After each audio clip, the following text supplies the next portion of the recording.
ஆண்டவர் நமக்கு நிறைய வாக்குத்தத்தம் தர்றாருல.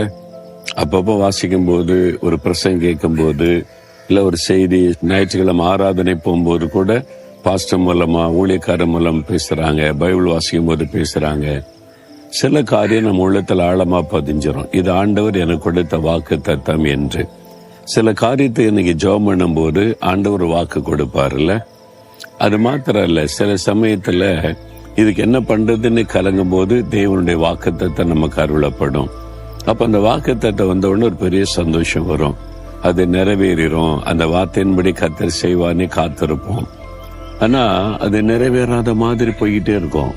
என்னங்க, 1 மாசம் ஆச்சு, 2 மாசம் ஆச்சு, நாட்கள் கடந்து போச்சு, ஒன்னும் வாக்குத்தத்தை நிறைவேறல. அப்ப நானா மனசுல கற்பனையா நினைத்து கொண்டேனா அப்படிலாம் நினைக்க தோன்றும்.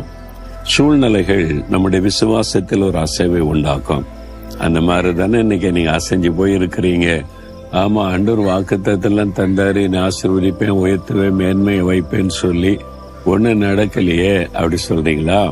ஆண்டவர் என்ன சொல்றாரு தெரியுமா? எரேமியா 29:10 உங்கள் மேல் என் நல் வார்த்தைகளை நிறைவேற பண்ணுவேன் என்று சொல்ல, என் மகனே, என் மகளே, நான் உனக்கு நல்ல வாக்குத்தத்தம் தந்திருக்கிறேன்ல, உனக்கு வெற்றி தருவேன், உன்னை உயர்த்துவேன், உன்னை மேன்மையாக வைப்பேன், உன்னை கனப்படுத்துவேன், உன்னை வெட்கப்பட விட மாட்டேன். வாக்குத்தத்தம் தந்திருக்கிறேன்ல, அது நல்ல அற்புதமான வார்த்தைகள். அது நிறைவேறலன்னு கலங்காத, நான் அதை நிறைவேற்றுவேன். ஏன்னு சொன்னா, நான் பொய் சொல்லுகிற தேவன் அல்ல, வாக்கு மாறாத தேவன். ஆண்டவர் உங்களை பார்த்து சொல்றார். ஆண்டவர் சொல்றார், என் மகனே, என் மகளே, நீ தானே சொந்து போயிருக்கிற, உங்ககிட்ட ஆண்டவர் பேசுறாரு. நான் உனக்கு குறித்து சொல்லிருக்கிற நல் வார்த்தைகள் அதெல்லாம் மனசுல இருந்துகிட்டே இருக்கு. நான் நிறைவேற்றுவேன். நீ ஒன்னும் பயப்படாத, சொந்து போகாத, விசுவாசத்தை விட்டுறாத. ஆண்டவர் எனக்கு வாக்கு கொடுத்தீங்க, என்னை கட்டாயம் நிறைவேற்றுவீங்க. நான் இன்னும் எதிர்பார்த்துக்கிட்டே இருக்கேன். இன்றைக்கு நிறைவேற்றலாம், நாளைக்கு நிறைவேற்றலாம். அவர் தன்னுடைய வாக்குத்தத்தத்தை நிறைவேற்ற டைம் பார்த்துக்கிட்டே இருப்பார்.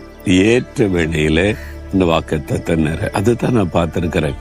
எனக்கு ஆண்டவர் தந்த வாக்குத்தத்தத்துல சிலது உடனே நிறைவேற்றிட்டு, சில வாக்குத்தத்தை நிறைவேற 1 வருஷம் ஆச்சு, சில வாக்குத்தத்தை நிறைவேற 5 வருஷம் ஆச்சு, சில வாக்குத்தத்தை நிறைவேற 30 வருஷம் ஆச்சு.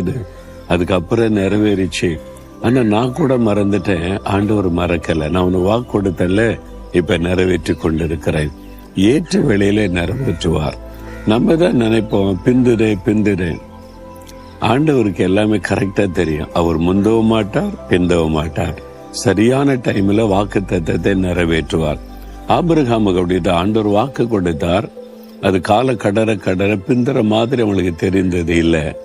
கரெக்டான வேளையில ஆண்டவர் கொடுத்து ஆசீர்வதித்தார். அதனால தான் இன்றைக்கு வரைக்கும் அதை ஒரு பெரிய அற்புதமாய் தியானித்து நம்ம ஜெபித்து கொண்டு இருக்கிறோம். அதனால ஆண்டவர் கொடுத்த நல்வார்த்தை நிறைவேறும். ஒண்ணு சொன்னு போகாதுங்க, விசுவாசத்தை விட்டு விடாதங்க. ஆண்டவரை பார்த்து சொல்ல, ஆண்டவரே, எனக்கு வாக்கு கொடுத்திருக்கிறீங்க, நீங்க சொன்ன நல்வார்த்தையை நிறைவேற்றி தருவீங்க, நான் விசுவாசிக்கிறேன் அப்படி சொல்லி பாருங்களேன், ஒரு பெரிய சந்தோஷம் வந்துடும். இன்றைக்கு அது நிறைவேறும். பிறகு எது கவலைப்படணும்?